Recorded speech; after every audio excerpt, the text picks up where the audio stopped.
श्रीमन्महागणाधिपतये नमः। श्री सरस्वत्यै नमः। श्री गुरुचरणारविन्दाभ्यां नमः। वक्रतुंड महाकाय कोटिसूर्यसमप्रभ निर्विघ्नं कुरु मे देव सर्वकार्येषु सर्वदा।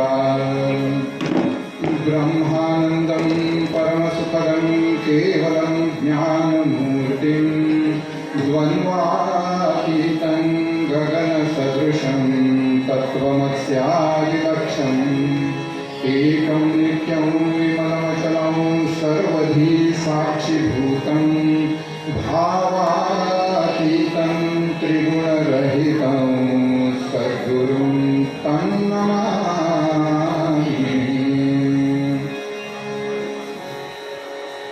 या कुन्देन्दुतुषारहारधवला या शुभ्रवस्त्रावृता या वीणावरदण्डमण्डितकरा या श्वेतपद्मासना या ब्रह्माच्युतशङ्कर प्रभृतिभिर्देवैः सदा वन्दिता सा मां पातु सरस्वती भगवती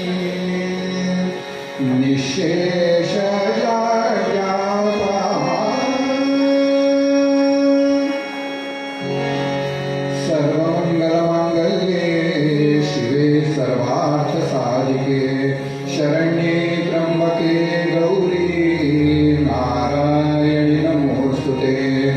आपदामपहर्तारं दातारं सर्वसम्पदां लोकाभिरामं श्रीरामं भूयो भूयो नमाम्यहम्। मनोजवं मारुततुल्यवेगं जितेन्द्रियं बुद्धिमतां वरिष्ठं वातात्मजं वानरयूथमुख्यं श्रीरामदूतं शरणं प्रपद्ये। राजाधिराज रामचंद्र महाराज की जय। पवनसुत हनुमान की जय। जय जय रघुवीर समर्थ।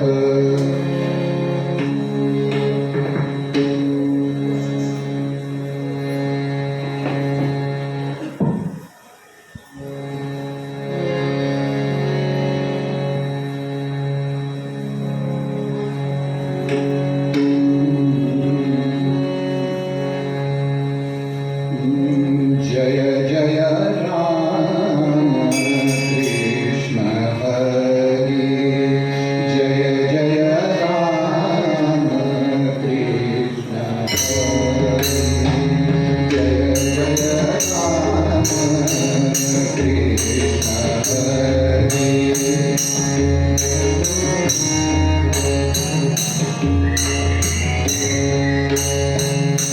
जय जय राम कृष्ण हरि गोवर्धन गोपाल गोकुल संकटहारी गोकुल संकटहारी। जय जय राम कृष्ण हरि जय जय राम कृष्ण हरि।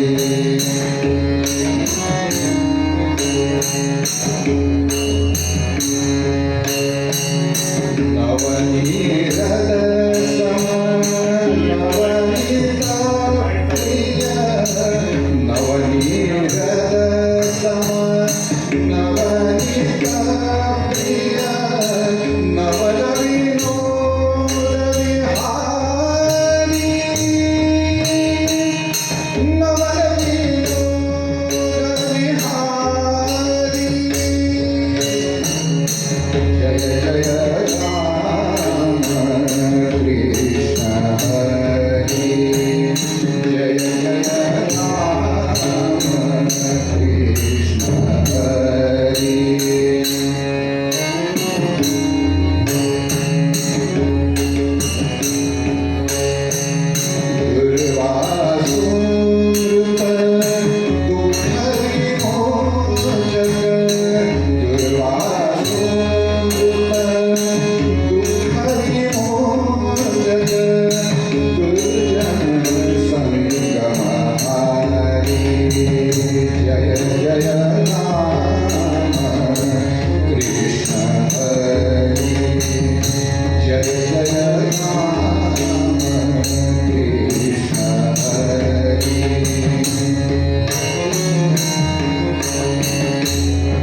देह वागो रे कीर्तन संगे रंगात देह वागो रे राजा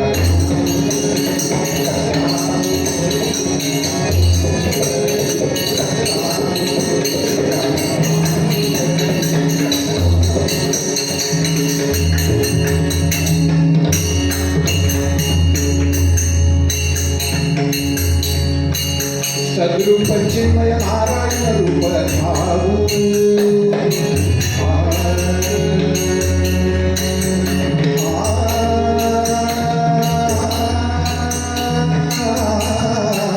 सद्रूप चिन्मय नारायण रूप धारू तन्मय होमी हो तन्मय होमी भगवंत प्रेमी राहू हो तन्मय होमी भगवंत प्रेमी राहू कीर्तन संगे रंगात देव वागो रे कीर्तन संगे रंगात देव वागो रे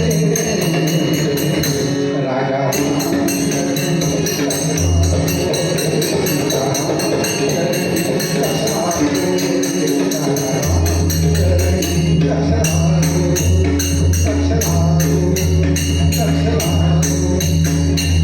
रघुपती राघव राजा राम सीता पावन सीताराम म्हणा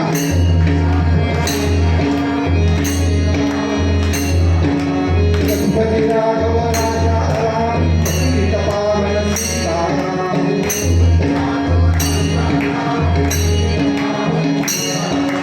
रघुपती राघव राजा राम सीता पावन सीताराम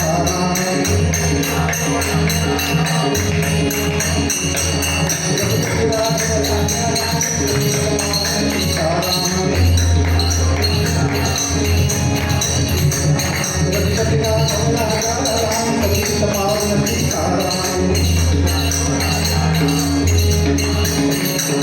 रघुपती राघव राजा राम सीता पावन सीताराम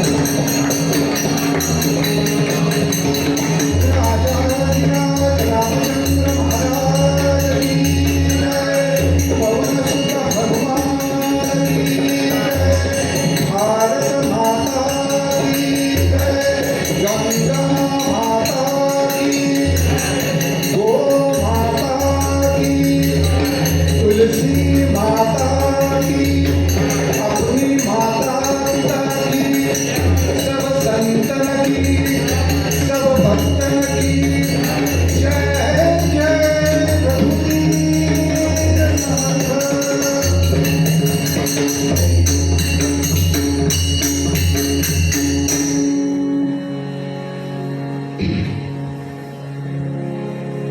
राष्ट्रीय स्वयंसेवक संघ शताब्दी कीर्तन मालेतील हे आजचं दुसरं पुष्प गुंफण्यासाठी तुम्ही मला संधी दिली याबद्दल तुमच्या सगळ्यांचे सर्वप्रथम मी आभार मानतो.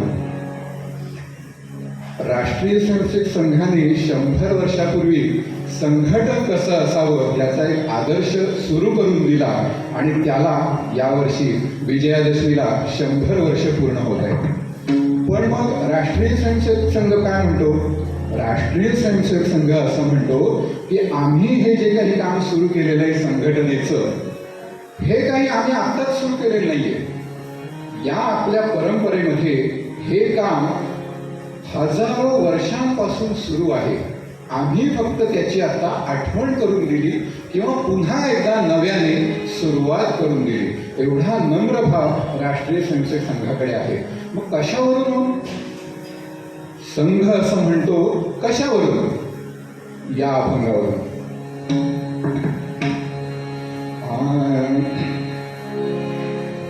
जनी जनार्दन हाची मुख्य भाव, जनी जनार्दन हाची मुख्य भाव, जनी जनार्दन हाची मुख्य भाव, तया कारणी देव लीलावतारी, तया कारणी देव लीलावतारी, जनी जनार्दन हाची मुख्य भाव.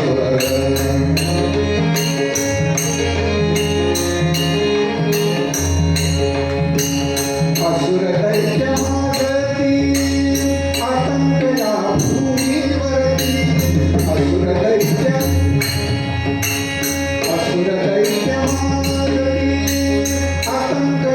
भूमीवरती सज्जनांस नागरिकी नाना प्रकारे सज्जनांस नागरिकी नाना प्रकारे जन जनार्दन हाची मुख्य भाव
मला एकदम आठवण झाली, संघामध्ये टाळ्या वाजवत नाही.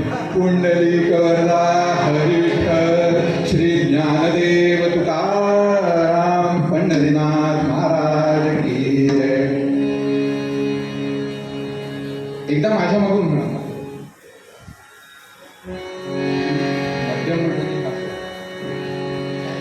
माझ्या मागून म्हणायचं सगळ्यांनी, जनी जनार्दन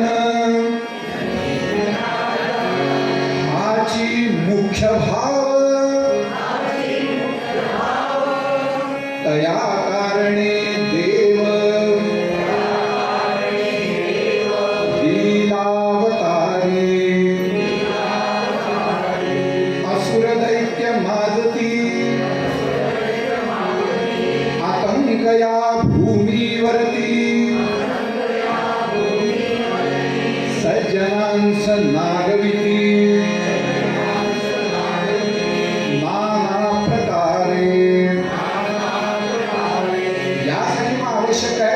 कलियुगा माझी संघटन शक्ती तरीच लाभे मुक्ती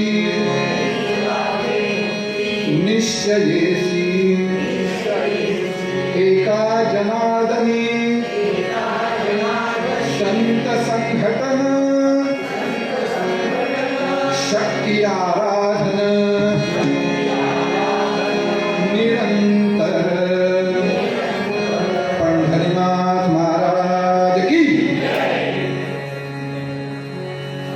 शक्ती आराधना निरंतर. राष्ट्रीय स्वयंसेवक संघाच्या बौद्धिकांमधून दरवेळेस सांगितलं काय जातं तर संघ म्हणजे काय, नित्य सिद्ध शक्ती.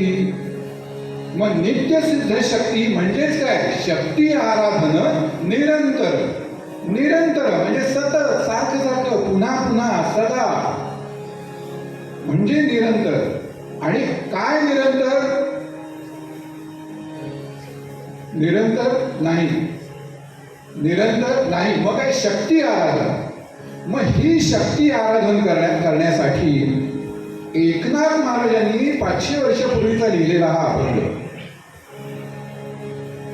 एकनाथ महाराज हे स्वतः उत्तम तऱ्हेने तलवार चालवणारे होते. लक्षात घ्या, स्वतः एकनाथ महाराजांना तलवारबाजी उत्तम तऱ्हेने करता येत होती. अशा एकनाथ महाराजांनी लक्षात काय घेतलं? लक्षात असं घेतलं की संघटन करायचं तर राष्ट्रीय स्वयंसेवक संघ काय म्हणतो की समाजात संघटन नाही, समाजाचं संघटन. एकनाथ महाराजांना सुद्धा हेच अभिप्रेत होतं. मग समाजाचं संघटन करायचं तर समाजातले जे प्रत्येक विविध घटक आहेत त्या विविध घटकांचं संघटन केलं पाहिजे. त्या सगळ्यांच्या मनामध्ये हा आपण सर्वजण एक आहोत हा भाव भरला गेला पाहिजे. आसे तू हिमाचल सारा हिंदू हिंदू माझा आहे, भारतीय जनसिंधूतील बिंदू बिंदू माझा आहे, हिंदू हिंदू माझा आहे. हा भाव जर सगळ्यांच्या जागृत करायचा असेल तर त्यावेळेस संत एकनाथ महाराजांनी काय केलं? त्यांनी गोंधळी ही परंपरा निर्माण केली. त्यांनी नंदीबैलवाले त्यांना निश्चित मार्गदर्शन केलं. त्यांनी वासुदेव लोकांना निश्चित मार्गदर्शन केलं. मग ही मंडळी काय करायची? ही मंडळी गावोगाव जाऊन सर्वसामान्य लोकांच्यात मिसळत असत आणि त्यांच्या माध्यमातून जी काही जनांची जागृती करायची असेल ती जागृती करून घेत असत. आज सकाळी आमच्या विरारमध्ये आमच्या सोसायटीच्या दारातच वासुदेव आला होता. वासुदेव आला, वासुदेव आला, वासुदेव आला, हो वासुदेव आला. व नाचावंच वाटलं. त्या वासुदेवानी खूप काही मोठं तत्वज्ञान सांगितलं का हो? तत्वज्ञान नाही सांगितलं, पण त्याने जे काही सांगितलं ते ऐकणाऱ्याच्या अंतःकरणाला भेदून गेलं. आपण सर्वजण एक आहोत, ह्या भगवंताचीच लेकरे आहोत. आपल्यात उच्च नीच भाव असता कामा नये. नकळत समाजामध्ये हा भाव या छोट्या छोट्या गुंफला. आपल्या सर्वांना माहिती आहे 1857 जो स्वातंत्र्य समर आहे त्या स्वातंत्र्य समरामध्ये प्रत्येक गावोगावी भाकरी पोचली, कमळाचं फूल पोचलं. बघा, कमळाचं फूल तेव्हापासून आहे बरं का. तर ते कमळाचं फूल प्रत्येक ठिकाणी पोचलं पाहिजे. त्याच्याबरोबर भाकरी. भाकरीमध्ये काय म्हणजे त्या दादा कोंडकेच्या गाण्यातलं सारखं नाही, भाकरीवर तांब्याचं दूध आहे गाईचं, येता का दाजीबा वाईचं. तसं नाही, पण तो सगळ्यांना संदेश हा होता, येता का दाजीबा वाईचं. म्हणजे भाकरीमध्ये चिठी होती. त्या चिठीत सांगितलेलं होतं की कोणत्या दिवशी सगळ्यांनी आपण ह्या ब्रिटिश सत्तेला उलथवून टाकण्यासाठी काय करायचं आहे ह्याचा संदेश गावोगावी पोहोचवला गेला. कुणाच्या माध्यमातून पोहोचवला गेला? ह्या सर्व छोट्या छोट्या व्यक्तींच्या माध्यमातून पोहोचवला गेला. आज काय झालेलं आहे? आज मुंबईमध्ये काय किंवा आमच्या विरारमध्ये काय, आपल्या इमारतीच्या दारात वासुदेव गोंधळे किंवा नंदीबैलवाले आले तर ते जितक्या जोरात ओरडतात त्याच्या दुप्पट जोराने आपण ओरडून त्यांना हाकलून देतो. तर लक्षात घ्या, ही सगळी आपली परंपरा आहे, ही सगळी आपली प्रथा आहे, ही सगळी प्रथा परंपरा आहे. त्याचं म्हणणं काही नसतं. त्याचं म्हणणं एवढंच असतं की आपण सगळ्यांनी एकत्र राहायला पाहिजे आणि माझं पोट भरावं आणि माझ्या बैलाचं पोट भरावं किंवा आमच्या कुटुंबाचं पोट भरावं म्हणून तुम्ही काहीतरी आम्हाला चतकोर भाकर तुकडा द्या. आज देखील या लोकांची एवढीच अपेक्षा आहे. या सगळ्याचं कारण एका जनार्दनी संत संघटन शक्ती आराधन निरंतर. फार पूर्वीपासून सत आणि असत यांच्यात झगडा कायमच चालू होता. सातत्याने सत्य आणि असत्य यांचा झगडा चालूच राहत असतो.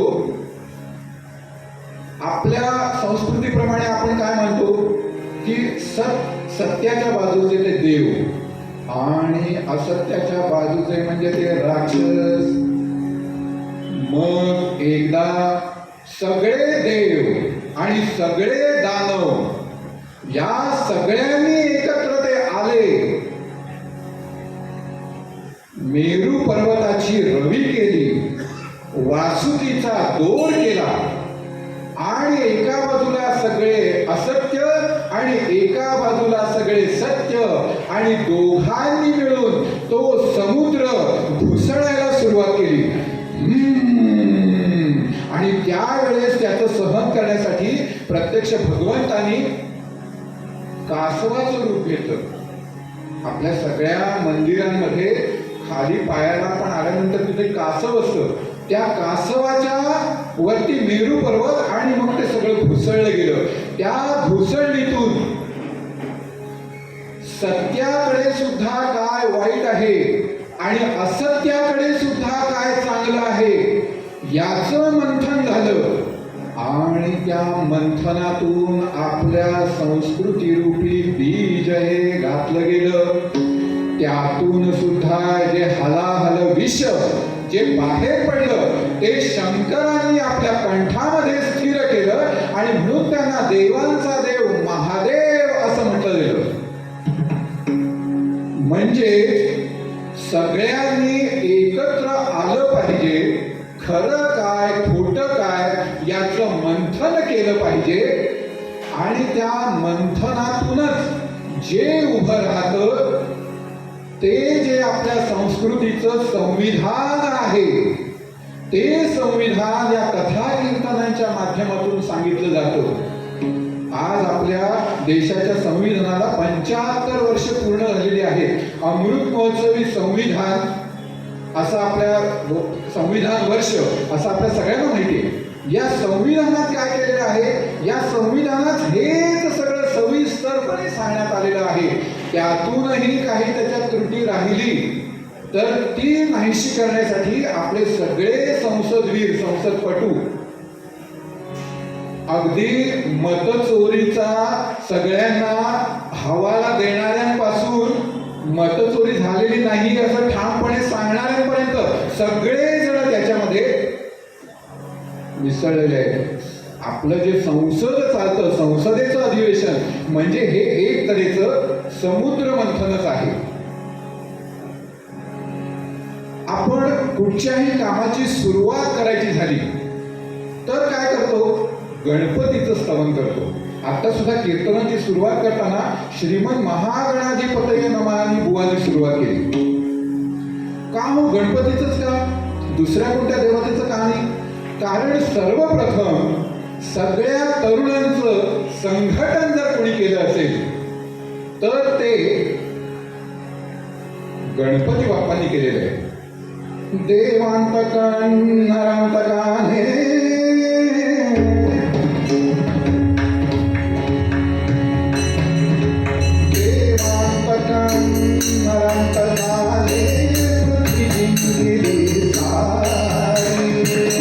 अत्याचार अनाचाराने गांगली जनता भारी, गांगली जनता भारी.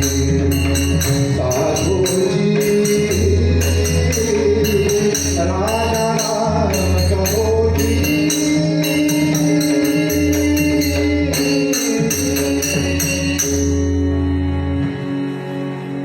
त्या देवांतक आणि नरांतकांचं पारिपत्य करण्यासाठी या गणपतीने सगळ्या तरुणांना एकत्र केलं आणि त्यांच्या मनामध्ये काय भावना निर्माण केली. भीत्या पाठी ब्रह्म राक्षस, भीत्या पाठी ब्रह्म राक्षस, करतो हाय तोस दुःखाचा दोष. कधीतरी पाहिजे निर्णय केला, कधीतरी पाहिजे निर्णय केला. भिऊ नका कोणी कुठेही जरा, भिऊ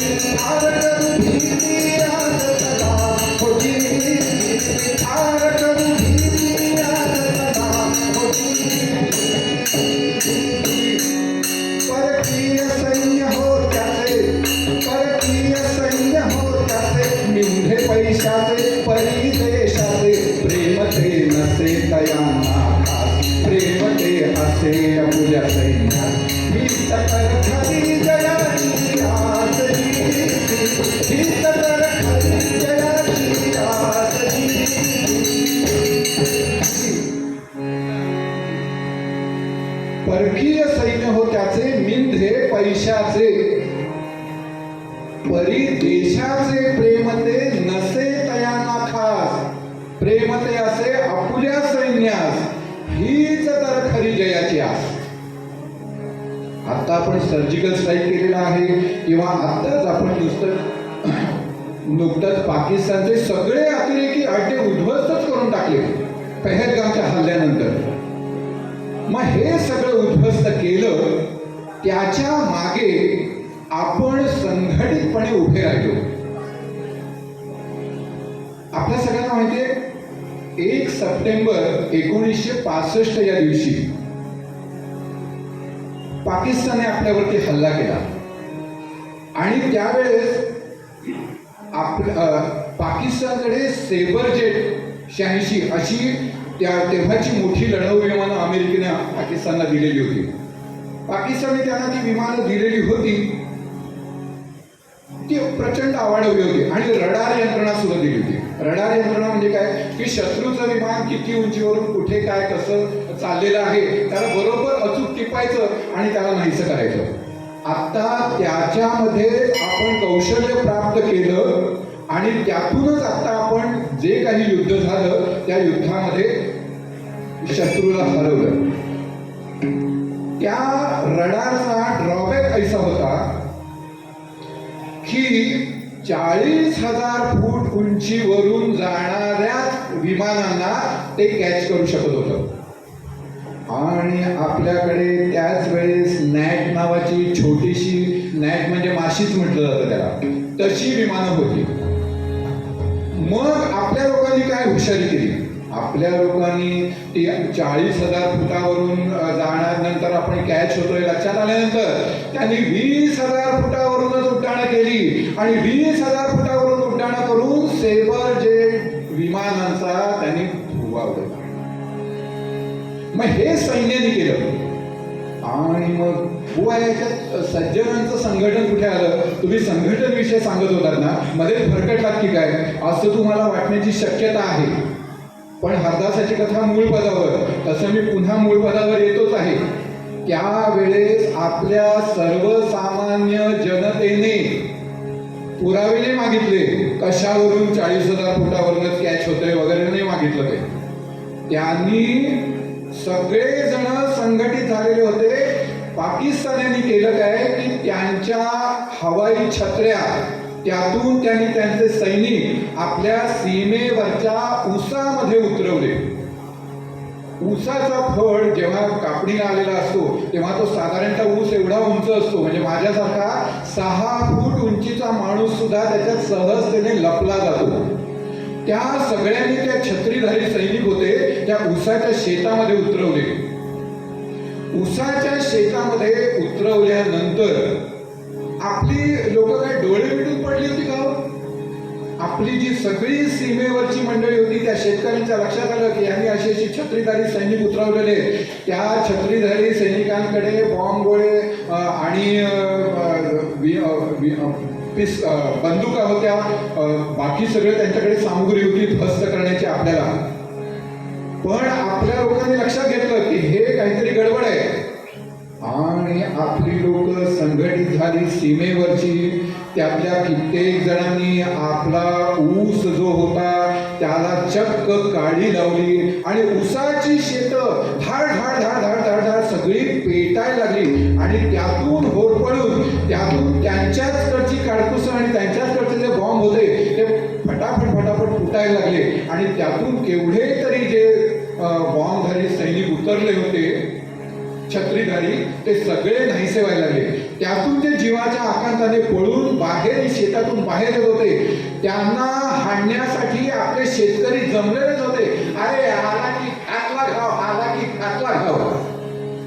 खडाने घडलं गिडनगता कधी तारा कडान धारा गिडनग गरीन था गिडनग धा गिडनग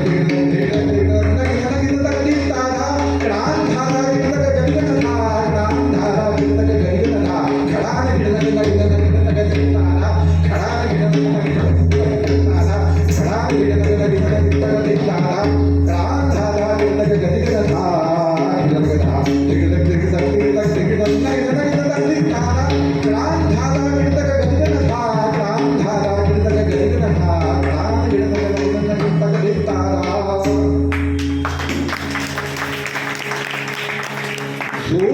दिसेल असा शेतातून जो बाहेर आला त्याला हाणला.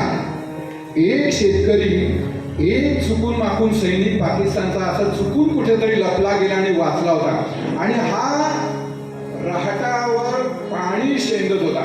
पाण्याची बादली त्याने अशी घेतली आणि त्याला समोर शत्रू दिसला. त्याने अशी त्या बादलीची गोफणी केली आणि तशी टाकली. तिथल्या तिथे तो गारच झाला.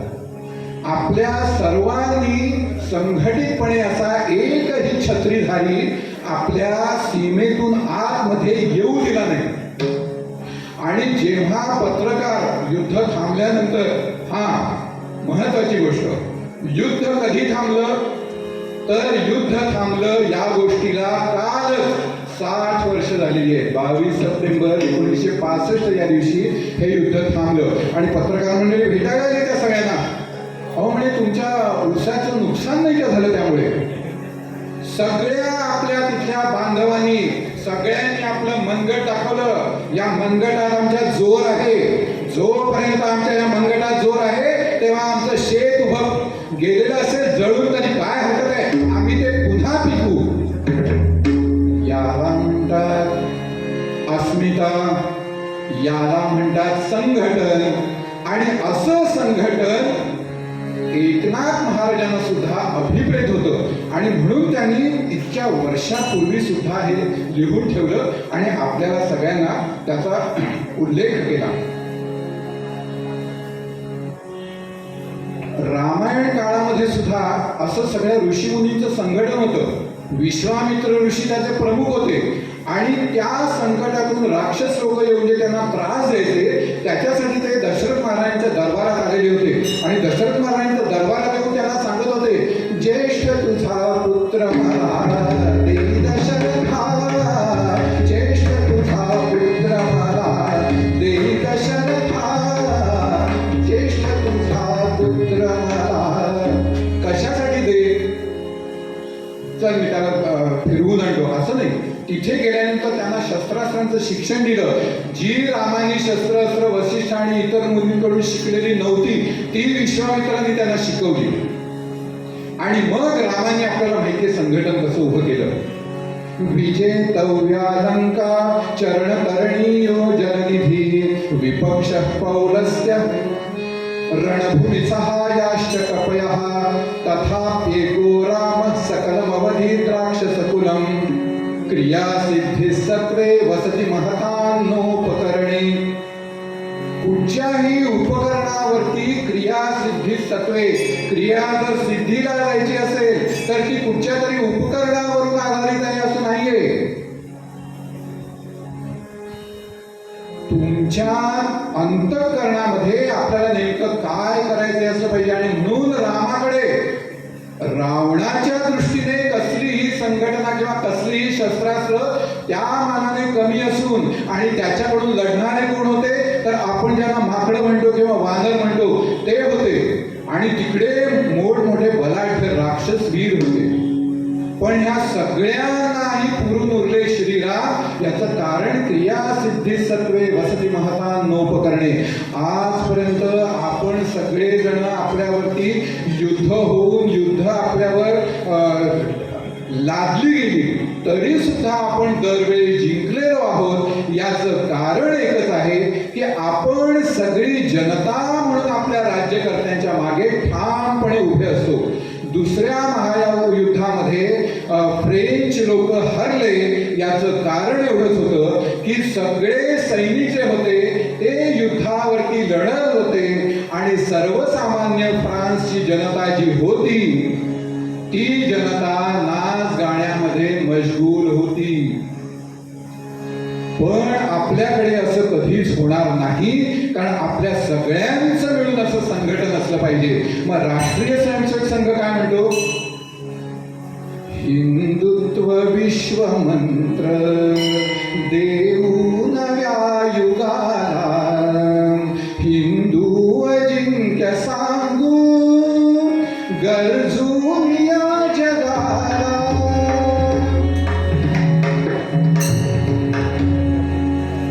हिंदुत्व विश्व मंत्र देऊ नव्या युगाला,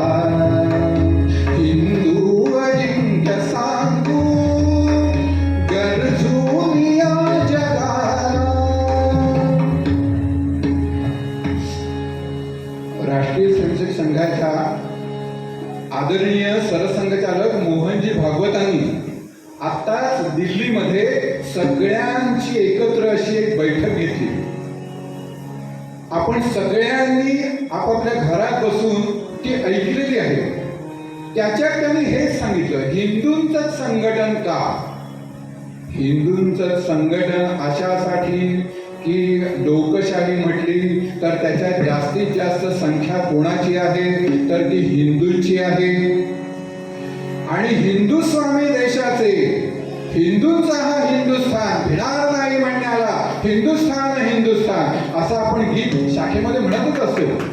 आणि त्यानुसार त्यांनी सांगितलं की मग बाकीचे मुसलमान ख्रिश्चन त्यांचं काय करायचं, या मंदिराच्या बाहेर सुद्धा आहेत त्यांचं काय करायचं. त्याचं उत्तर सरसंघचालकांनी दिलं.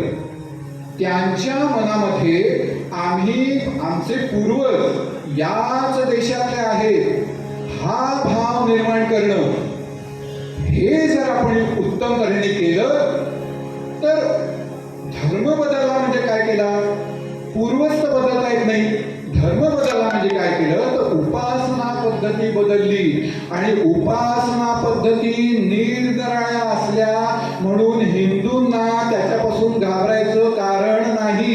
इथल्या इथे प्रभू रामचंद्र आहेत, शंकर भगवान आहेत, गणपती बाप्पा आहेत आणि देवीचं नवरात्र इथे चाललेलंच आहे. हिंदूंना त्यापासून काही धोका वाटत नाही. ज्यांच्या खिशामध्ये करोडो रुपये आहेत त्यांना 1 किंवा 2 रुपये आपल्या खिशात ठेवून घेणं जड वाटत नाही. पण मुळात ज्यांच्या खिशात 1च रुपया आहे त्यांना एकदम 33 करोड आले तर ते डॉक्टर तर सांगतात ना की तो हार्टफेलनी गेला एकदम, तसं व्हायची वेळ येईल म्हणून भीतीने कदाचित ते 33 कोटी देवांना एक्सेप्ट करत नसतील. आपण हा भाव त्यांच्या मनामध्ये हिंदू म्हणून रुजवला पाहिजे आणि हेच हिंदुत्व आहे हे सरसंघचालकांनी आपल्याला ठामपणे सांगितलं. आणि पूर्व पद्यामध्ये देखील आपल्याला एकनाथ महाराज हेच सांगतात.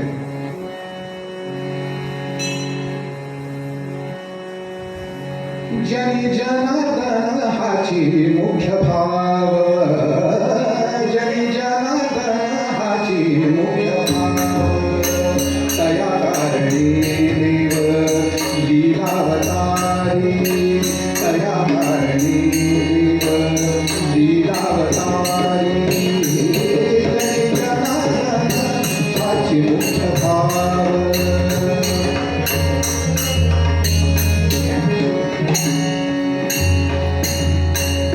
असुर दैत्य माझ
म्हणणारे मुलीमध्ये पोर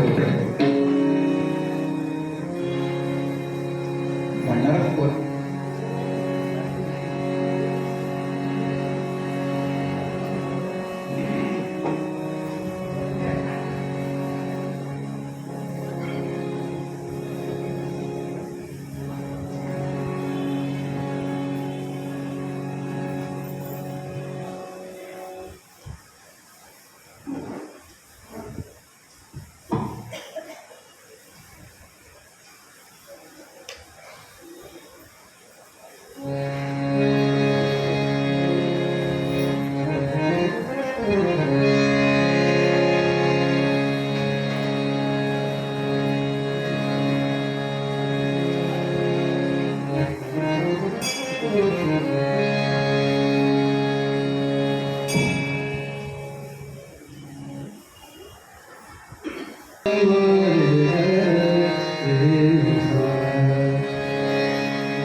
पूर्वरंगाचे ध्यान भाव साधतो पूर्वरंगाचे असे ध्यान भाव साधतो पूर्वरंगाचे असे ध्यान भाव साधतो पूर्वरंगाचे असे ध्यान भाव साधतो हार जरी असा गळ्यात हार जरी असा गळ्यात हार नको जीवनात हार नको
बैल मुझे मार.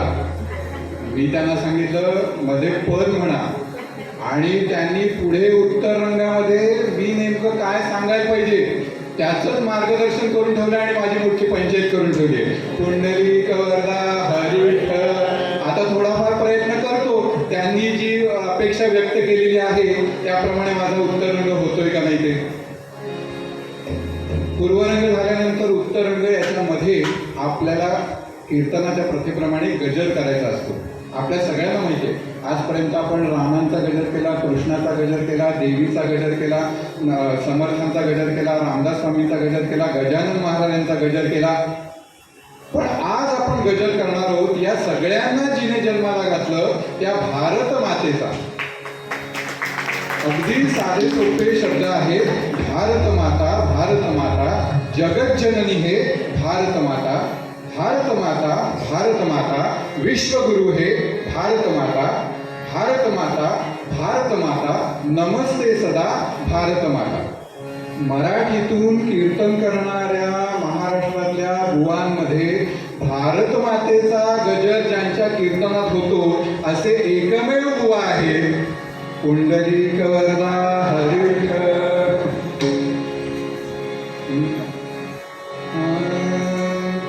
भारत माता, भारत माता, भारत माता, भारत माता, जगत जननी हे भारत माता, भारत माता, भारत माता, विश्वगुरु हे भारत माता, भारत माता, भारत माता, नमस्ते सदा भारत माता, भारत माता, भारत माता, जगत जननी हे भारत माता, विश्वगुरु हे भारत माता,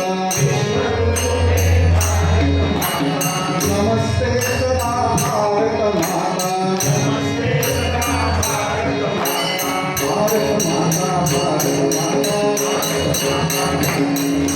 जगत जननी हे भारत माता,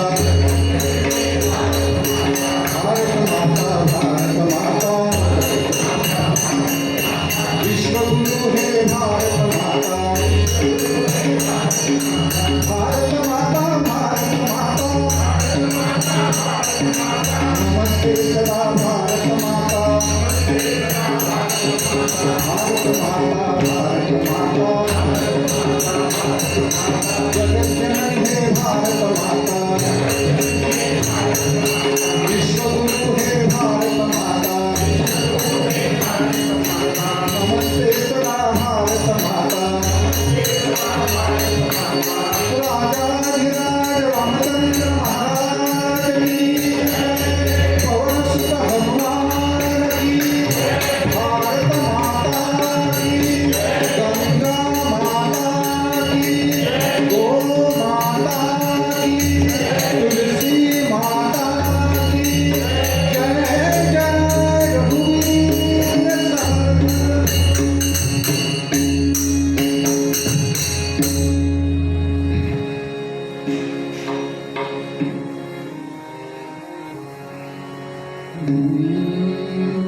असू आम्ही सुखाने पत्थर पायातील, असू आम्ही सुखाने पत्थर पायातील,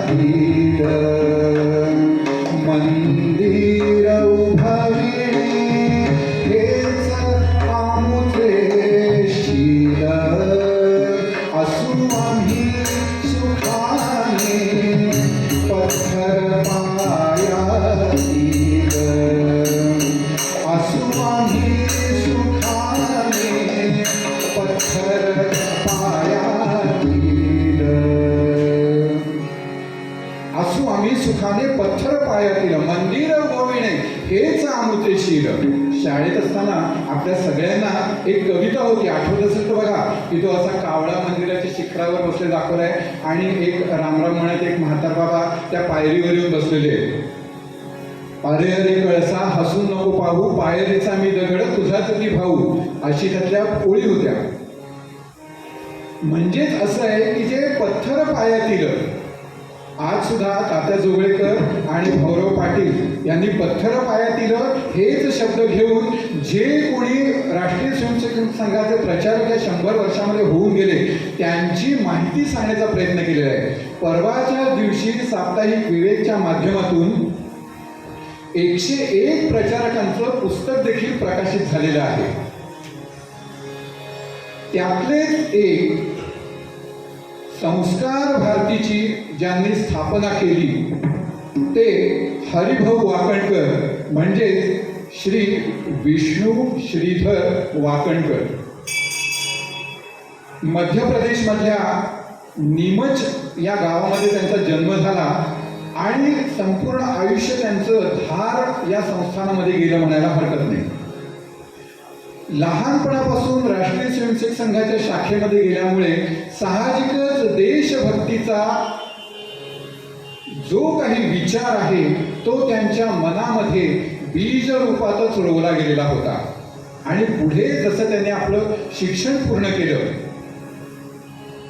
शिक्षण पूर्ण केल्यानंतर 11 वर्ष राष्ट्रीय स्वयंसेवक संघाचे ते प्रचारक होते. त्याच्यानंतर त्यांनी त्यांचं पदव्युत्तर शिक्षण पूर्ण केलं आणि उज्जैनच्या विक्रम विश्वविद्यालयामध्ये ते संग्रहालयाचे प्रमुख म्हणून रुजू झाले. शेवटपर्यंत निवृत्त होईपर्यंत ते त्याच स्थानावर होते.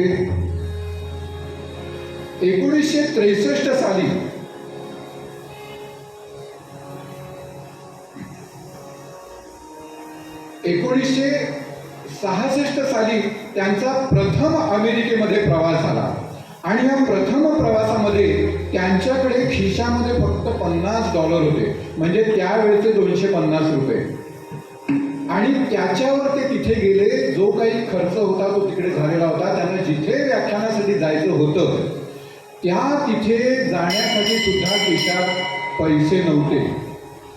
स्वामी विवेकानंदांची जी परिस्थिती होती तीच 1966 साली हरिभाऊ वाकणकर यांची होती. पण त्यांनी तो जो विमानतळावरून त्यांना निवासस्थानी नेणारा माणूस होता त्याला सांगितलं, त्या माणसाने सांगितलं की उद्या 9 वाजता तिथे सुरुवात आहे, तिथे तुमचं व्याख्यान 9 वाजता तुम्ही पोहोचायचंय. हे म्हणाला पैसे कुठेच माझ्याकडे. तर त्यांनी उधार उसनवारीवरती $20 त्यांना दिले आणि ते $20 वाचवायचे म्हणून 7 किलोमीटर ही व्यक्ती चालत त्या ठिकाणी गेली. स्वामी विवेकानंदानंतरचं हे कदाचित दुसरं उदाहरण असावं. कशासाठी? तर आपल्या या देशाचं सौंदर्य नेमकं कशामध्ये आहे हे जगाला कळावं यासाठी. स्वामी विवेकानंदांनी शिकागोच्या सर्व धर्म परिषदेमध्ये जो दिग्विजय गाजवलेला होता आणि हिंदू संस्कृती कशी आहे, भारत नेमका कसा आहे याचं जे बीजारोपण केलेलं होतं त्याला मूर्त स्वरूप देण्यासाठी म्हणून हे तिथे गेलेले होते. म्हणजे एक ध्येय निश्चित केलेलं होतं त्यांनी आपल्या मनाशी आणि त्याला अनुरूप आपल्या सगळ्या जीवनाची रचना त्यांनी त्याच्यामध्ये केलेली होती. त्या जीवनानुरूप स्वतःची रचना करत असताना कोणत्याही तऱ्हेने डगमगायचं नाही. मग कीर्तनाची वेळ 4:30 वाजता आहे ना, म्हणजे 4:30 वाजता सगळ्यांनी इथे जे जे सुरुवात करणारे आहेत त्या सगळ्यांनी हजर असलं पाहिजे. मग माईकवाला आला नाही म्हणून कीर्तनाला उशीर झाला, उद्यापासून चालणार नाही. पुंडलिक वरदा हरी विठ्ठल, ज्याला जे नेमून दिलेली वेळ आहे ती वेळ पाळलीच पाहिजे. त्याच्यासाठी तो एक ध्यास मनामध्ये घेतलेला असला पाहिजे, तरच सगळं काही असतं ते सगळ्यांचं सगळं व्यवस्थित जागच्या जागी वेळच्या वेळी होतं. ध्येयासाठी जगू सोसू सुख दुःखे ध्येयासाठी सुखे वेचू प्राण ध्येयासाठी सुखे वेचू प्राण ध्येयासाठी जगू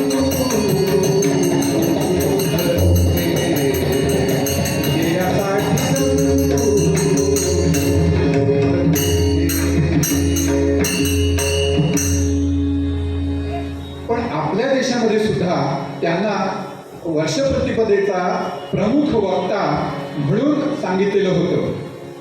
उज्जैनच्या जवळच एक असंच 7 किलोमीटर अंतरावरचं गाव आणि 5:30 वाजता त्या गावी जाणारी जी बस होती ती कुणीतरी भेटायला आलं आणि त्याने चहापानाचा आग्रह केला. त्याच्यामुळे ती बस चुकली आणि मग ती बस आणि मग त्यांना उतरवून घेण्यासाठी तिथे ज्या गावामध्ये जायचं होतं त्या गावामध्ये 2 स्वयंसेवक गणवेशामध्ये उभे होते. बस आली. त्या बसमधून त्यांना अपेक्षित असलेली व्यक्ती उतरलीच नाही आणि मग त्यांना आश्चर्य वाटलं, आता करायचं काय? 7 वाजताचा उत्सव आहे आणि आता 6 वाजलेले आहेत आणि उत्सव होणार कसा? प्रमुख वक्ताच आलेला नाहीये. आणि मग त्यांनी ठरवलं की ठीक आहे, संघामध्ये कुणी कुणासाठी अडून राहत नाही आणि मग त्या क्षणी तो जो कोणी तिथे असेल प्रमुख तोच प्रमुख वक्ता असतो आणि जे काही त्याला संघविषयक देशविषयक ज्ञान असतं ते तो तिथे उद्धृत करत असतो. आणि संघाचं बौद्धिक देणं ना खूप सोपं आहे. तुम्हाला सांगून ठेवतो, कुणाला द्यायचं असेल ना तर मुद्दाम हरकत नाही. काय असतं माहितीये का, संघाच्या बौद्धिकसाठी उभं राहिलं की सगळ्यात पहिलं वाक्य परमपवित्र भगवाध्वज आणि आत्मीय स्वयंसेवक बंधू हो, की तुम्ही अर्धी लढाई जिंकलेली असते आणि मग तुम्ही त्याच्यानंतर तुम्हाला माहीत असलेल्या गोष्टी सांगा किंवा तुम्हाला अजून काही म्हणायचं असेल ते सगळं म्हणा. शेवटचं वाक्य असं असलं पाहिजे, म्हणून रोज शाखेत गेलं पाहिजे. ही 2 वाक्य ज्याला बरोबर जमली तो संघामध्ये वक्ता म्हणून निश्चित असतो. पुंडलिक वरदा श्री ज्ञानदेव तुकाराम पंढरीनाथ भगवान की जय. मुख्य शिक्षक जे होते त्यांनी तयारी केलेली होती आणि त्याच वेळेस आता 7 वाजता संघ दक्ष अशी आज्ञा द्यायची. त्याला 5 मिनिटं बाकी होती तर त्यांच्या लक्षात आलं की कुणीतरी सायकल स्वार गणवेशामध्ये घामाघूम झालेला आणि त्या जागी पोचलेला आहे. तो जो पोचलेला घामाघूम झालेला संघाच्या गणवेशातला स्वयंसेवक होता तो दुसरा तिसरा कुणीही नव्हता. ते होते हरिभाऊ उर्फ विष्णू श्रीधर वाकणकर. मनामध्ये एकदा ध्यास घेतला की तो पूर्ण हा व्हायलाच पाहिजे. ध्यास एक साधका अंतरात ठेव तू, ध्यास एक साधका अंतरात ठेव तू, जाण यत्न देव तू, जाण यत्न देव तू, जाण यत्न देव तू, जाण यत्न देव तू. असो ध्रुवावरी तुझी आढळते तारका, न थांबता पथावरी उतर पाय साधका. साधनेत आपुया मग्न हो सदैव तू, साधनेत आपुया मग्न हो सदैव तू, जाण यत्न देव तू, जाण यत्न देव तू, जाण यत्न देव तू, जाण यत्न देव तू. ध्यास एक साधका अंतरात ठेव तू, जाण यत्न देव तू, जाण यत्न देव तू. आता इथे झोपही आहेत म्हणून मला आठवण झाली सर की आमची जी शाळा आहे ना विरारची ती 1ली ते 4थी पर्यंत आहे. तर एकदा 4 वर्षापूर्वीची गोष्ट आहे. तिथे मला त्यांनी मुलांना गोष्ट सांगा म्हणून बोलावलेलं होतं आणि मी अशा 2 गोष्टी सांगितल्या आणि मग हे गीत सगळ्यांकडून म्हणून घेतलं. आणि मग तिथल्या मुलांना विचारलं, सांगा बरं, जाण यत्न देव तू सांग बरं जाण यत्न देव, यत्न म्हणजे काय तू सांग रे, जाण यत्न म्हणजे काय तू सांग, यत्न म्हणजे काय. सगळी चिडीचूप, कुणी काही बोललं नाही. आणि मग त्यातला एक तरतरीत हुशार मुलगा होता, त्या तिकडच्या आमच्या बाई आहेत ना, त्या सांगितलं हा सांगेल हा सांग उभा राहा सांग. मी पण सांगितलं हा सांग. तो उभा राहिला आणि म्हणाला, यत्नाय पुंडलिक वरदा हरी विठ्ठल श्री ज्ञानदेव तुकाराम पंढरीनाथ महाराज की जय. जाण यत्न देव तू, प्रयत्नाशिवाय काहीही नाही. प्रयत्नांती परमेश्वर अशा आपल्याकडे मराठीमध्ये म्हण देखील आहे. आसाममध्ये एका डोंगरावरती शंकरांच्या मूर्ती आहेत असं हरिभाऊंना कळलं. आणि साहजिकच आहे, त्या शंकरांच्या मूर्ती बघण्यासाठी स्वारी कालपासून डोंगर चढत निघाली. आणि त्या घनदाट अरण्यामध्ये भरपूर जळवा होत्या. जळवा हा असा प्राणी आहे की तो माणसाच्या अंगाला एकदा चिकटला की तुमचं पूर्ण रक्त तो शोषून घेतो, स्वतः टम्म फुगतो आणि त्याच्यानंतरच तो तिथून बाहेर पडतो.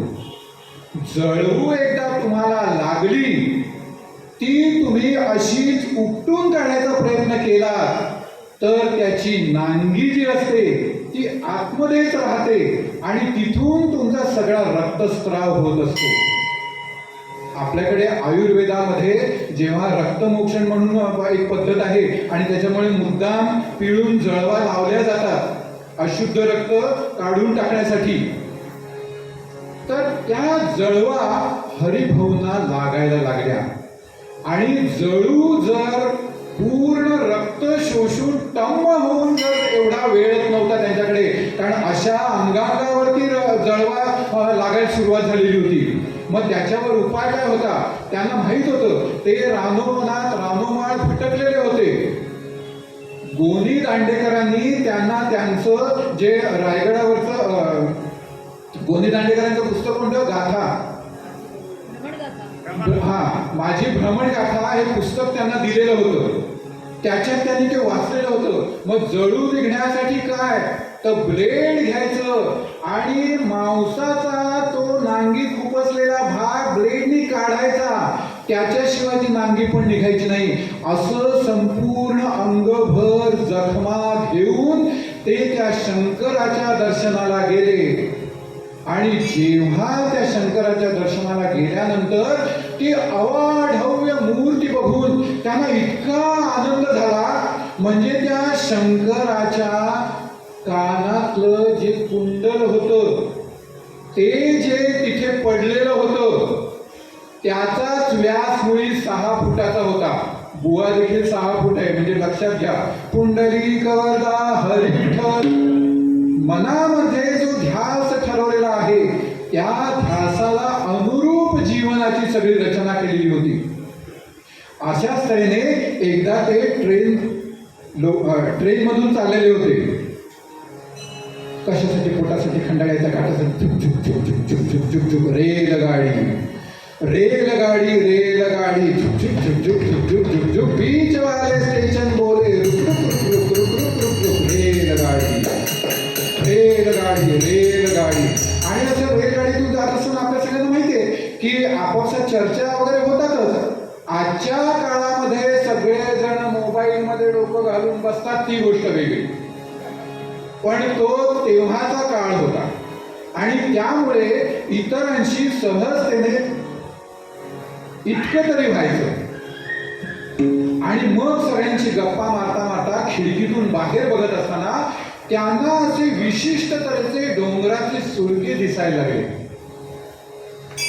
काय एकेका व्यक्तीला देवानी असं घडवलेलं असतं की कित्येक वेळा मनामध्ये ध्यास असला की ज्याचा ध्यास घेतलेला आहे त्याचे पुरावे त्या व्यक्तीकडे आपणहून चालत येतात, किंवा त्या पुराव्यांच्या दिशेने याची मार्गक्रमणा सहजतेने होते.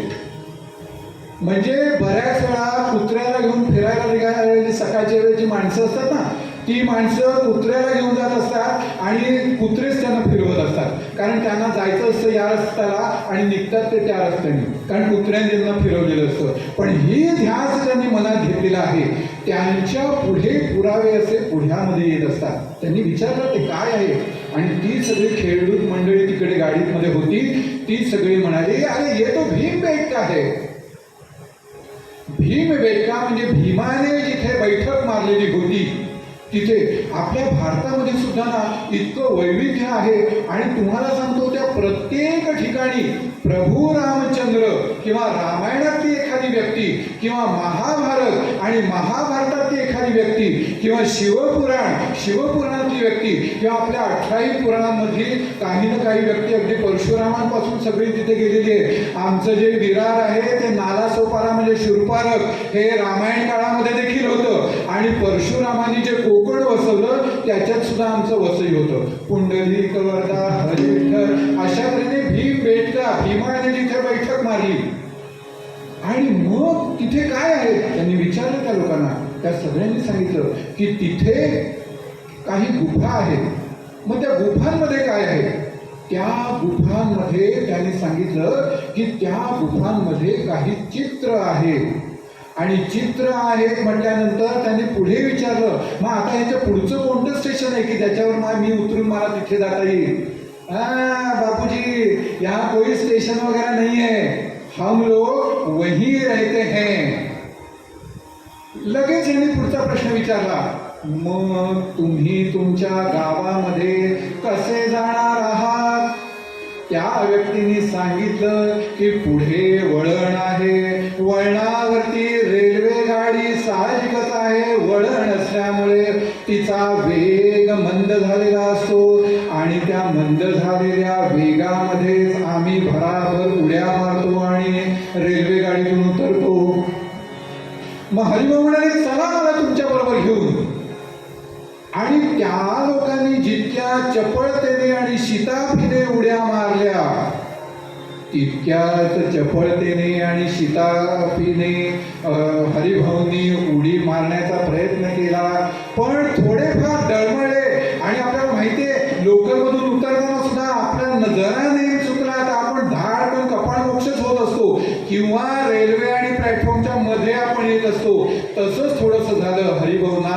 पण खर्चटण्या पलीकडे काही जास्त झालं नाही. त्यांचं सामान अस्ताव्यस्त. सामान म्हणजे काय होतं?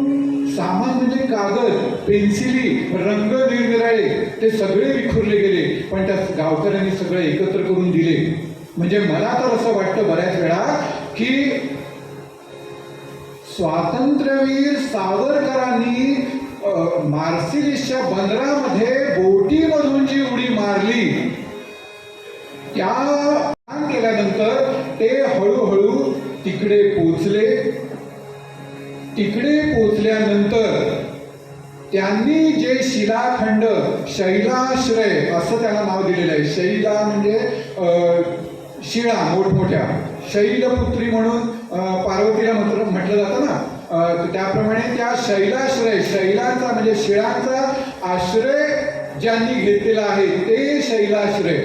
आणि तिकडे गेल्यानंतर त्यांच्या लक्षात आलं की अरे तिकडे इतकी रंगीबेरंगी सुंदर चित्र काढलेली होती. हरिभाऊंनी त्याच्या अंगावरून अत्यंत मायेने ममतेने हात फिरवला. आई जशी लेकराला मायेने हात फिरवते तितक्या मायेने हरिभाऊंनी त्या सगळ्या चित्रांवरची धूळ वर्षानुवर्षाची स्वच्छ केली. आणि स्वच्छ केल्यानंतर आश्चर्याने त्यांचे डोळे विस्फारले. एक तऱ्हेचा ठेवा त्यांना असा सापडलेला होता. आणि त्यामुळे हरिभाऊ अजरामर झाले. त्यांनी तो जो भीमबेटकाचा शोध लावला त्याच्यावरती जवळजवळ 17 वर्ष मेहनत करून त्यांनी जो प्रबंध लिहिला त्या प्रबंधामुळे आपल्या देशासंबंधी बघण्याचा परकीयांचा दृष्टिकोनच बदलून गेला. भारतीय म्हणजे काय? भारतीय म्हणजे अडाणी, अशिक्षित, अजागळ. भारतीयांना संस्कृती नव्हतीच, ती ब्रिटिशांनी दिली, वगैरे वगैरे वगैरे वगैरे जे काही विमर्श होते, म्हणजे मराठीत नरेटिव्ह सेटिंग, ते सगळे हरिभाऊंमुळे नाहीसे झाले. आणि त्या काळच्या काँग्रेस सरकारने त्यांना पद्मश्री पदवी दिली आणि तेव्हापासून पद्मश्री हरिभाऊ वाकणकर असे ते प्रसिद्ध झाले. जवळजवळ 2000च्या वरती शैलाश्रय तिथे होते. मग त्याच्या पुढे हरिभाऊंचा जीवनक्रम काय ठरला? एकीकडे नोकरी होती, सोमवार ते शुक्रवार नोकरी करायची, शनिवार रविवार सुट्टी असेल तेव्हा कणिक आणि बटाटे घ्यायचे, त्यांनी पाठीवरती पाठवणीला घ्यायचं, शैलाश्रय चढून जायचं. तिथे गेल्यानंतर सकाळी सकाळी सुरुवात केल्यानंतर सकाळी जरा दम कमी लागतो आणि साधारणतः 8:30-9ला तिकडे पोचल्यानंतर जवळची जी न्याहारी असायची ती संपून घ्यायची. तिथे थोडासा असा खड्डा खणायचा, आजूबाजूच्या काटक्या गोळा करायच्या, त्या खड्ड्यामध्ये बटाटे पुरायचे, त्या वरती काटक्या ठेवायच्या आणि त्यांना चूल लावायची. आणि मग त्याच्यानंतर शैलाश्रय ढुंडाळ तिकडचं सगळं प्रत्येक शैलाश्रयाला नंबर देणं, त्याच्यामध्ये काय आहे त्याचा अभ्यास करून त्याची एक जंत्री बनवणं, कागदावरती त्याच्या नोंद करणं, जवळ असलेल्या खडूने म्हणा किंवा रंगीत खडूने म्हणा त्या शैलाश्रयाला नंबर देणं, त्या चित्रांमध्ये नेमकं काय वैशिष्ट्य दिलेलं आहे, त्याचं वैशिष्ट्य काय आहे, असं सगळी नोंद करणं. 12:30-1 लागल्यानंतर पोटामध्ये आगीचा डोंग उसळलेला असायचा. मग पुन्हा ती जी चूड ठेवलेली असेल तिकडे यायचं, ते जे काटक्या असेल त्या पुन्हा त्याच्यावरती लावायच्या, त्याच्यावरतीच कणिक थापायची आणि त्याचे रोट बनवायचे. आता रोट म्हणजे महिलांना माहितीये, पुरुषांना किती जणांना माहितीये मला माहित नाही. आपल्याकडे सुद्धा छोटे छोटे रोट बनवण्याची पद्धत आहे. किंवा पुढचं सांगतो, आत्ताच नुकता पितृपंधरवडा झालेला आहे. पितृपंधरवड्यामध्ये कावळा शिवावा म्हणून जे गुडकुलं असतं त्याच्यावरती असतो, त्याला रोट म्हणतात. आणि त्याच्यावरती मग पिंड ठेवला जातो आणि त्याला कावळा शिवतो. कुंडली कवर. गुरुजी बरोबर आहे ना? कुठे गेले गुरुजी? तर सांगायचा मुद्दा, ते रोट बनवायचे, ते बटाटे काढायचे, त्याच्यामध्ये असलं तर तिखट मीठ मिसळायचं आणि त्या रोट बरोबर ते तिखट मीठ लावून बटाटे खायचे आणि पुन्हा संध्याकाळपर्यंत काम करायचं. 5 वाजता सूर्य अस्ताला गेला. खरं म्हणजे ते उंचावरती डोंगरावरती होते. जर एखाद्या शैलाश्रयात असतील तर सूर्य जवळजवळ 2 वाजता मावळायला सुरुवात झालेली असते. बघा, आपण तुम्ही एका डोंगराच्या पायथ्याशी जाऊन बघा, तिथे 2 वाजता सूर्य पलीकडे गेला की अंधार पडायला सुरुवात झालेली असते. आणि मग ते सगळं उतरून यायचं. त्या शैलाश्रयांमध्ये अत्यंत हिंस्त्र श्वापद सुद्धा असायची. जवळ एक काठी घ्यायची, काठीने ठक ठक ठक ठक आवाज करायचा. जवळचा पाला पाचोळा असेल त्याचा धूर करायचा. तो धूर त्या गुहांमध्ये लोटायचा आणि जर आतमध्ये एखादा हिंस्त्र श्वापद जर असेल तर त्या आवाजामुळे किंवा त्या धुरामुळे धावत बाहेर यायचं. कदाचित ते अंगावर सुद्धा येण्याची शक्यता असायची. पण राष्ट्रीय स्वयंसेवक संघाच्या शाखेत जवाब देती जिभा. अशा तऱ्हेने काही आसमानी संकट आलं, पाऊस पाणी काही असलं तरी यांचा हा नेम 5 वर्ष चुकला नाही. मोठा गाजावाजा केला आणि त्याने निश्चित केलं आणि सगळ्यांना सांगितलं की आता याच्या पुढे मी त्या गुहांवरती अभ्यास करणार आहे आणि त्यातूनच मी माझा प्रबंध लिहिणार आहे. आणि पीएचडीचा अभ्यास, मोठी सगळीकडे वर्तमानपत्रातून बातमी झळकली. आणि त्याच्यानंतर स्वतःचा गाजावाजा करून घेतल्यानंतर या व्यक्तीने अभ्यासाला खरोखरची सुरुवात केली. आणि सुरुवात केल्यानंतर ग्रंथालयामध्ये गेल्यानंतर या संबंधीचं काही मिळतंय का हे बघायला सुरुवात केली. तेव्हा त्याला तो ज्याचा अभ्यास करणार होता त्या गुहांच्या विषयक पुस्तक हे सापडलं. ते पुस्तक त्यांनी घेतलं, त्याला खूप आनंद झाला. त्यांनी पुस्तक बघितलं, त्या पुस्तकावरती लेखकाचं नाव होतं विष्णू श्रीधर वाकणकर. आणि त्याला आश्चर्याचा धक्काच बसला. हरिभाऊनी हे पुस्तक लिहिलंय आणि आपण एवढा मोठा गाजावाजा करून याच्या अभ्यासासाठी सरसावलो, पण ह्यांनी कुठेच त्याचा गाजावाजा केला नाही. असं का बरं केलं असावं? आणि तेव्हा मग हरिभाऊंनी जे सांगितलं ते सगळ्यांनीच लक्षात घेण्यासारखं आहे. ते म्हणाले, प्रसिद्धी करणं हे माझं काम नाही, मी प्रसिद्धी परांमुख आहे. संशोधन करणं हे माझं काम आहे. राष्ट्रीय स्वयंसेवक संघाने सुद्धा हेच सांगितलं. संघाचे स्वयंसेवक हे अविरत काम कष्ट करत राहिले, संघाच्या शाखा जिकडे तिकडे उभ्या करत राहिले, पण तरी सुद्धा हे मी केलं अशी मीपणाची भावना त्यांच्यात कधी येऊ शकली नाही. कारण हे राज्य व्हावे ही तो श्रींची इच्छा. असं जसं छत्रपती शिवाजी महाराजांनी म्हटलेलं होतं, त्याचप्रमाणे संघाचं काम हे ईश्वरीय कार्य आहे. यानुसार वागणारी ही सगळी मंडळी होती. हरिभाऊंनी सुद्धा भर सभेमध्ये सुद्धा सांगितलं की मी केवळ संशोधक आहे, प्रसिद्धी करणं हे माझं काम नाही. कारण संशोधकांना किंवा एक महत्वाचं काम करणाऱ्यांना हे दोन विकार नेहमी ग्रस्त करत असतात. कोणते दोन विकार? तर सगळ्यामध्ये प्रसिद्धी करणं आणि अहंकार. अहंकार तो नाशी भेद, अहंकार तो नाशी भेद, अहंकार तो नाशी भेद. निंद्य जगी हो म्हणा,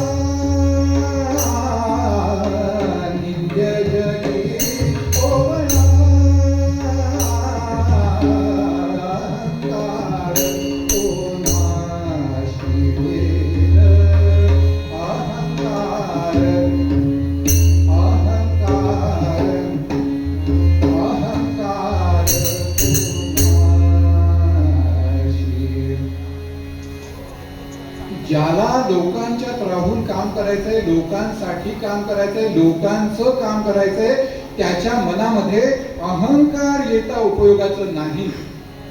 आणि अशा तऱ्हेची शोधक वृत्ती असल्यामुळे हरिभाऊंच्याकडे सुद्धा अशा तऱ्हेचं अहंकार नव्हता. आणि हा अहंकार नसल्यामुळे त्यांनी आपल्या स्वतःला सगळ्यांच्या एक तऱ्हेने गाळून घेतलं होतं. अहो, कशा कशाचा अभ्यास नव्हता त्यांचा. ह्या सगळ्या आपल्या भारतीयत्वाचा म्हणून जो काही एक आपली जी अस्मिता आहे ती जागृत करण्याच्या ज्या ज्या म्हणून गोष्टी आहेत, म्हणजे स्थावर मालमत्ता आपण म्हणतो, त्या सगळ्यांना जिवंत करण्याचं काम हरिभाऊंनी आपल्या आयुष्यामध्ये केलं.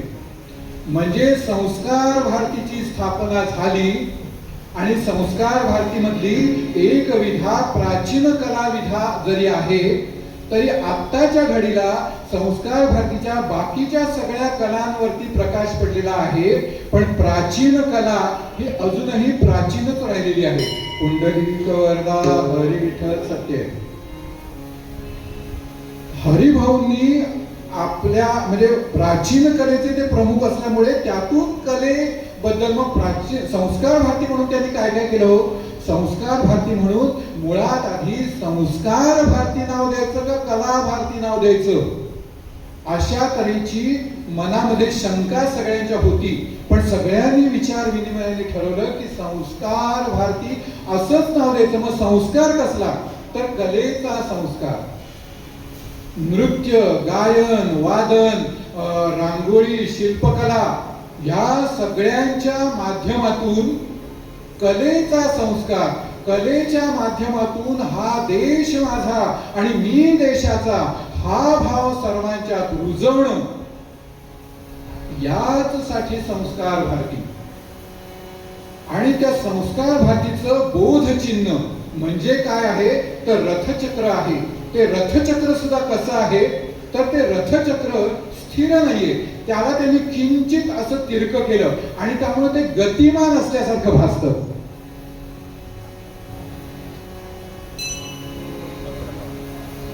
संस्कार भारतीचं रथचक्र मला वाटलं इथे असेल म्हणून मी मागे बघितलं. ते बघा तुम्ही, रथचक्रच आहे पण ते असं तिरकं आहे आणि त्याला गतिशील असल्यासारखं आहे. म्हणजे असं गतिशील आपण असलं पाहिजे.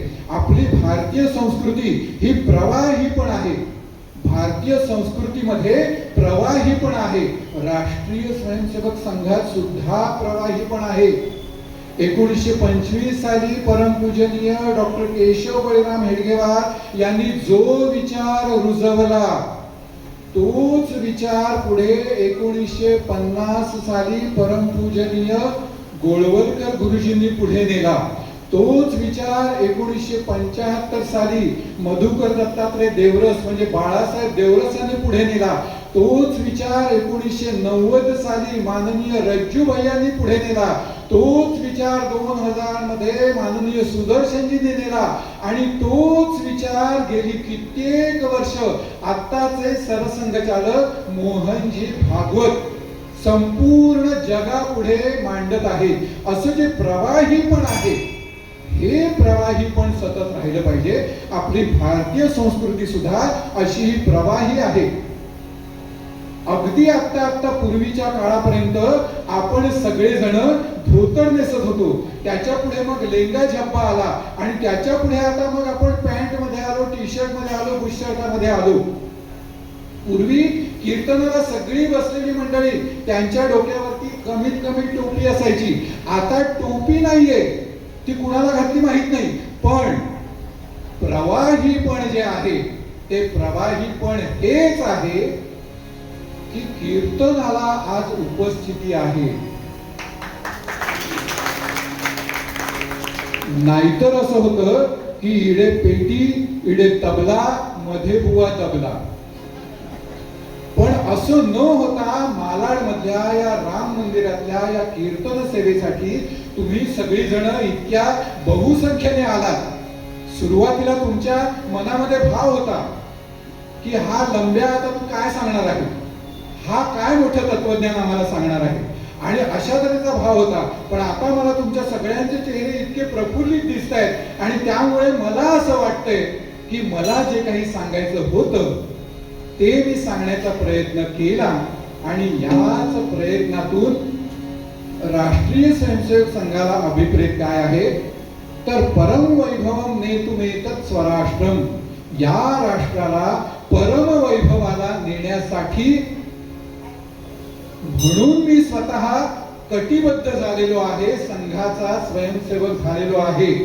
जे संघाचे स्वयंसेवक आता इथे बसलेल्यांपैकी नसतील त्यांनी विजयादशमीच्या निमित्ताने स्वतःचा गणवेश पूर्ण करा किंवा भारतीय वेशामध्ये विजयादशमीच्या आपापल्या ठिकाणच्या कार्यक्रमामध्ये उपस्थित राहा. महिला वर्गाला देखील आवर्जून अशी विनंती आहे की राष्ट्र सेविका समितीच्या कार्यामध्ये स्वतःला जोडून घ्या आणि विजयादशमीच्या उत्सवाला पारंपरिक वेशामध्ये सहभागी व्हा. हे सगळं कशासाठी आहे तर हे सगळं यासाठी आहे की आपण सगळ्यांनी संघटित असलं पाहिजे आणि या संघटनेच्या माध्यमातून आपल्याला आपला देश पुढे न्यायचा आहे. भारत देश महान, असा देश महान आपल्याला घडवायचा आहे आणि याच्यासाठी मी सांगतोय माझ्या मागून सगळ्यांनी म्हणायचं आहे आपल्या देशाची हिंदुत्व म्हणजे नेमकं काय. सर्वोच्च न्यायालयाने आपल्या हिंदुत्वाची व्याख्या केलेली आहे. ती हिंदुत्व म्हणजे काय तर ती एक जीवन पद्धती आहे. मग ह्या जीवन पद्धतीतली नेमकी आपल्या जीवनातली सूत्र काय आहेत हे आपल्या सगळ्यांना कळावं. देश म्हणून आपल्या सगळ्यांची सूत्र काय आहेत हे आपल्याला कळावं. याच्यासाठी माझ्या मागून सगळ्यांनी म्हणायचे सत्यमेव जयते हा जागृत भारताचा ध्वनी आहे. सर्व पंथ समभाव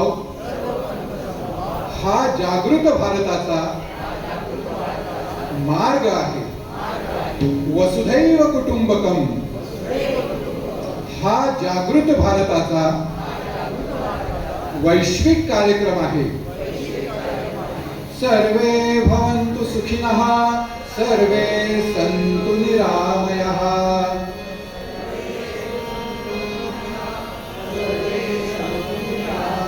ही जागृत भारताची आराधना आहे. म्हणायचं माझ्या मुली ओम सहनावतु सहनौ भुनक्तु सह वीर्यं करवावहै तेजस्विनावधीतमस्तु मा विद्विषावहै. ओम शांती शांती शांती. हा जागृत भारताच्या जगण्याचा मार्ग आहे. जननी जन्मभूमिश्च स्वर्गादपि गरीयसी.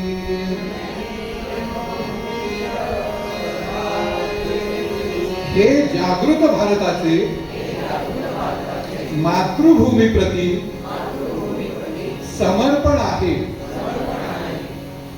याप्रमाणे आपल्या जीवनाची पद्धती आता याच्या पुढे देखील आपण सगळ्यांनी बनवायला हरकत नाही आणि त्याप्रमाणे आपण संघटित असलं पाहिजे. एका जनार्दनी संत संघटन, एका जनार्दनी संत संघटन शक्ती आराधन निरंतर. असं निरंतर शक्ती आराधन करत राहिलो आपण तर कुणाही चोराच्या मनामध्ये मत कोणतंही वाईट येणार नाही. पुंडलिक वरदा हरी विठ्ठल. आणि याचसाठी संत संघटन म्हणजेच आपल्यासारख्या सज्जनांचं संघटन व्हायला पाहिजे. या सगळ्या सज्जनांनी आरोग्यपूर्ण असायला पाहिजे आणि संघटित देखील असायला पाहिजे. याच्यासाठी पंचपरिवर्तनाचा संदेश राष्ट्रीय स्वयंसेवक संघाने सगळ्यांना दिलेला आहे. तो नेमका काय संदेश आहे ते पुढच्या कीर्तनांमधून सुद्धा आपण जाणून घेणार आहोत. तरी आता आपण इथे थांबूया आणि साने गुरुजींची प्रार्थना आहे ती आपण सगळ्यांनी म्हणूया.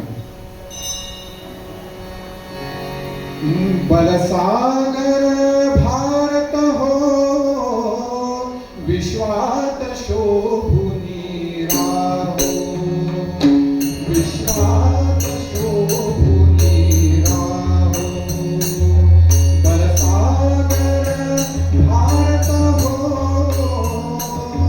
विश्वात शोभुनी राहो. विश्वात शोभुनी राहो.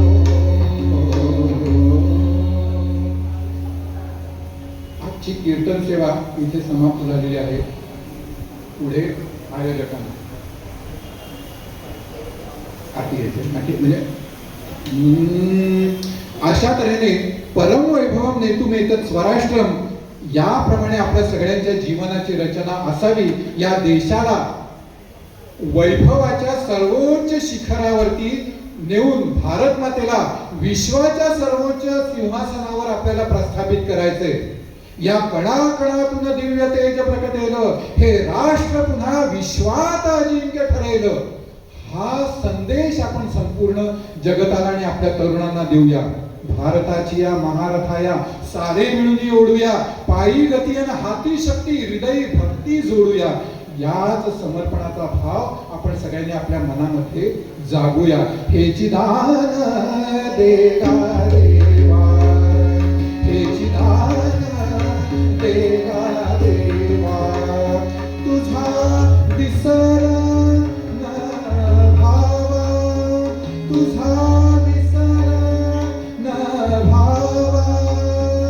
हेची दान देगा देवा.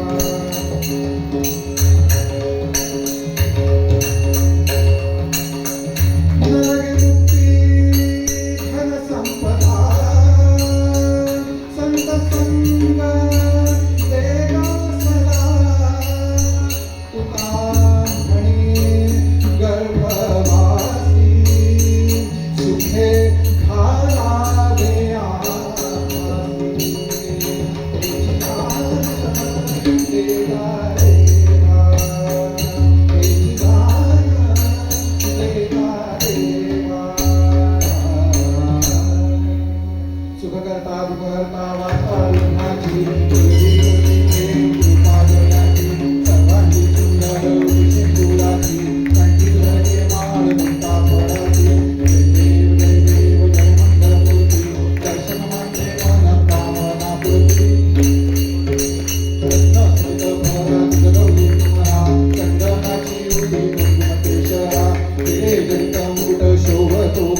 उपेक्षु नको गुणवंतानंता रघुनायका मागणी हेची आता जय जय रघुवीर समर्थ।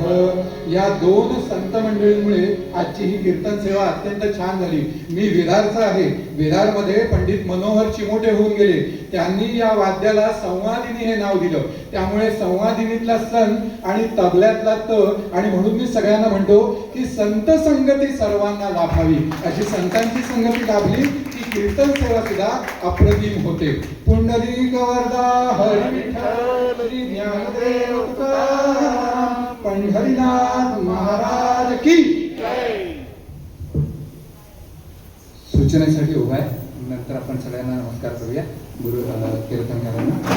आता जे कीर्तन झालं माननीय श्री हरिभाऊ वाकणकरजींचं, त्यांच्याबद्दल मालाडचा कसा संबंध आहे तर हरिभाऊ वाकणकरांचे सख्खे भाऊ डॉक्टर मधुसूदन वाकणकर हे इथे मालाडला राहायचे, मामलेदारवाडीमध्ये। त्यांचे जे पुत्र आहेत डॉक्टर दिलीप वाकणकर हे आपली जी दयानंद शाळा आहे त्या दयानंद शाळेचे ते आता माननीय अध्यक्ष आहेत।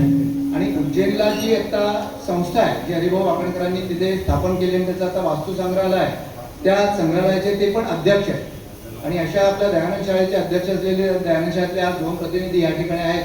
जोगबाई आहेत त्या प्रिन्सिपल होत्या आहेत त्या शाळेच्या आणि आता मॅनेजमेंटवर जॉईंट सेक्रेटरी आहेत। त्या संस्थेचे उपाध्यक्ष हरीश जालांजी या ठिकाणी आले आहेत। आज आपल्या इथे जी आरती घेतली ती श्री राजन शिरसाटजी आहेत। राजन शिरसाटजी विश्व हिंदू परिषदेचे प्रांत स्तरावर कार्य केलेले सेवा प्रमुख म्हणून अशी कार्य केलेली जबाबदारी घेतलेली असेल श्री राजन शिरसाटजी सपत्नीक या ठिकाणी चारगोप होऊन खास कीर्तन ऐकण्यासाठी आलेले आहेत।